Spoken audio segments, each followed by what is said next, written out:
নতুন করে আলোচনা শুরু হয়েছে মধ্যপ্রাচ্যে চলমান সংঘাতের ব্যয় নিয়ে। এরই মধ্যে হোয়াইট হাউস ইঙ্গিত দিয়েছে আরব দেশগুলোর কাছে ইরানের বিরুদ্ধে যুক্তরাষ্ট্রের যুদ্ধের খরচ বহনের আহ্বান জানাতে পারেন মার্কিন প্রেসিডেন্ট ডোনাল্ড ট্রাম্প। আর এই যুদ্ধের আনুমানিক ব্যয় কয়েক হাজার কোটি ডলার। সম্প্রতি ট্রাম্পের মুখপাত্র ক্যারোলিন লেভিট বলেন, এই ব্যাপারে প্রেসিডেন্ট ট্রাম্প আগ্রহী।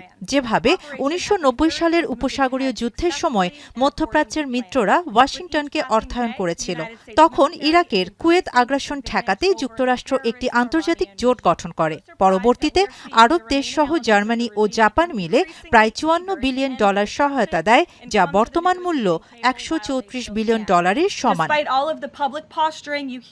তবে এবারের পরিস্থিতি ভিন্ন।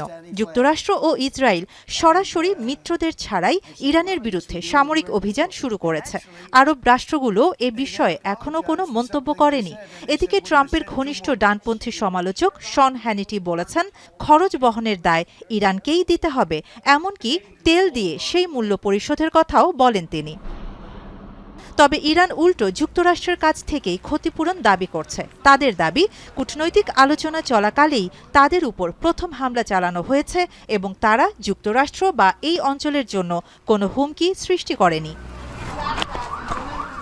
সংঘাতের খরচও দ্রুত বাড়ছে। মার্কিন কর্মকর্তাদের তথ্য অনুযায়ী যুদ্ধের প্রথম ৬ দিনেই ব্যয় হয়েছে ১১.৩ billion dollar. Central for strategic and international studies জানায়, ১২তম দিনে তা বেড়ে দাঁড়ায় ১৬.৫ বিলিয়ন ডলারে। এই পরিস্থিতিতে হোয়াইট হাউস কংগ্রেসের কাছে অন্তত ২০০ বিলিয়ন ডলারের অতিরিক্ত সামরিক বাজেট চেয়েছে, যাতে ইরানে অভিযান চালানো এবং পেন্টাগনের অস্ত্রভান্ডার পুনরায় পূরণ করা যায়।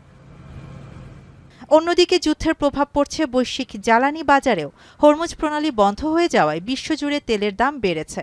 তবে ট্রাম্প প্রশাসনের দাবি, এই সাময়িক মূল্যবৃদ্ধির চেয়েও বড় বিষয় হল দীর্ঘমেয়াদে ইরানের হুমকি মোকাবেলা করা। এদিকে ইরান পাল্টা ক্ষেপণাস্ত্র ও ড্রোন হামলা চালিয়ে পুরো মধ্যপ্রাচ্যে উত্তেজনা ছড়িয়েছে। যদিও তারা দাবি করছে কেবল মার্কিন সামরিক লক্ষ্যবস্তুই তাদের টার্গেট, তবে বাস্তবে উপসাগরীয় অঞ্চলের হোটেল, বিমানবন্দর ও জ্বালানি স্থাপনাও হামলার শিকার হয়েছে। শাহানা জাহান, এখন বিশ্ব। লিলি আল্ট্রাসফট সিরাম জেল, যা গভীর থেকে স্কিনে দেয় ৩ গুণ সিরাম হাইড্রেশন। সিরাম জেল হাইড্রেশনে ব্রাইট থাকো সব সিজনে।